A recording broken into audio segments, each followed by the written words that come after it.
Why we're surrounded by.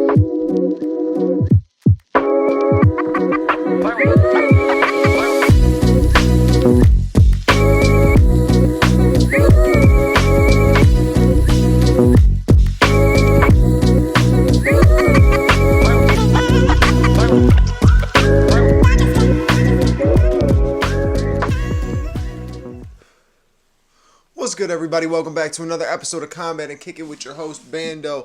Yo, obviously, last episode we broke down UFC 285 and had a whole review on it. We had our review on John Jones and Cyril Gane and everything that you could possibly talk about for UFC 285. But this weekend, we got Petr Yan versus Merab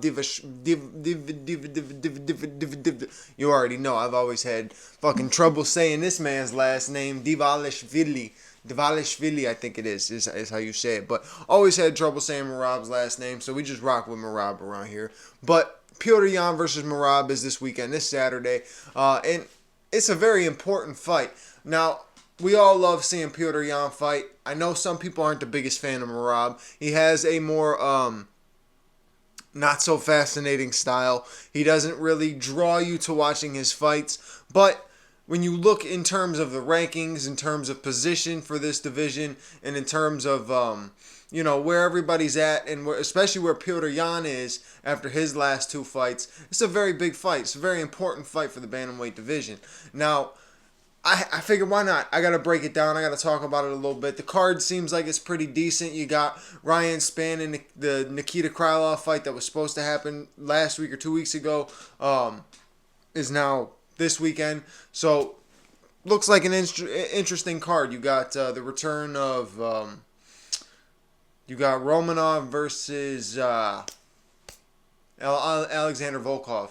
Yeah, we haven't seen Volkov in a minute. I think the last time we saw Volkov was against Cyril Gane when he just got outstruck by Cyril Gane. So, get to see him return. It's a pretty decent card. So, I'm excited to have some free fights that are pretty good. But overall, this main event with Petr Yan and Merab is interesting. Obviously, like I said, very important to the division. But who's going to win? Who's going to come out with the victory and how? Who's on top in this one? Now, if you go back and you look at both men's past fight, not past fights, but just that last one, the most recent fight that they were in, you try to always base your next prediction off of how they were in their last fight, because you're only as good as your last performance, is what they always say.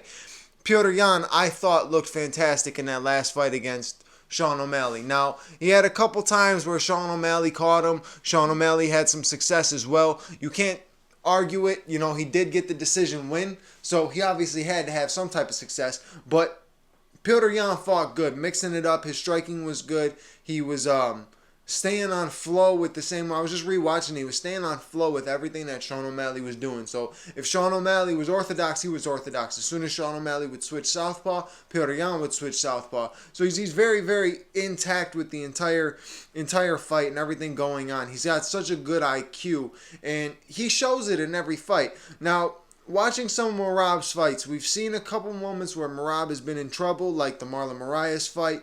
You've also seen some moments where Merab almost doesn't want to engage. Now, Merab will do whatever he can do just to get that decision win with control, in my opinion. That's what it seems like every time. With him and Jose Aldo, he wanted no parts of Jose in the stand-up. He didn't want to engage at all. He engaged a couple times and then basically just shot and couldn't get the takedown and just held Jose's leg up against the cage the whole time. And that was Merab's last fight. That was last August on the Usman and Edwards card. It was just a very, very boring performance. If we're being real, it was a boring fucking performance. Like, he didn't do much. He like I said, he was shooting. Every single shot that he shot got stuffed, and he was just holding position up against the cage. And it's crazy how these judges, they judge control time off of a man just holding another man's leg up against the cage, or a man holding another man's hips, or holding some sort of lock, but they're just holding it up against the cage, doing nothing with it. Not trying to advance positions, not trying to make it more uncomfortable, anything, nothing fresh out of it. So overall, Merab's last fight wasn't very impressive to me. Petr Yan is always impressive every time you see him, and he's had 2 performances back to back that did not go his way in a decision, but what are you going to do? You can't do nothing about it.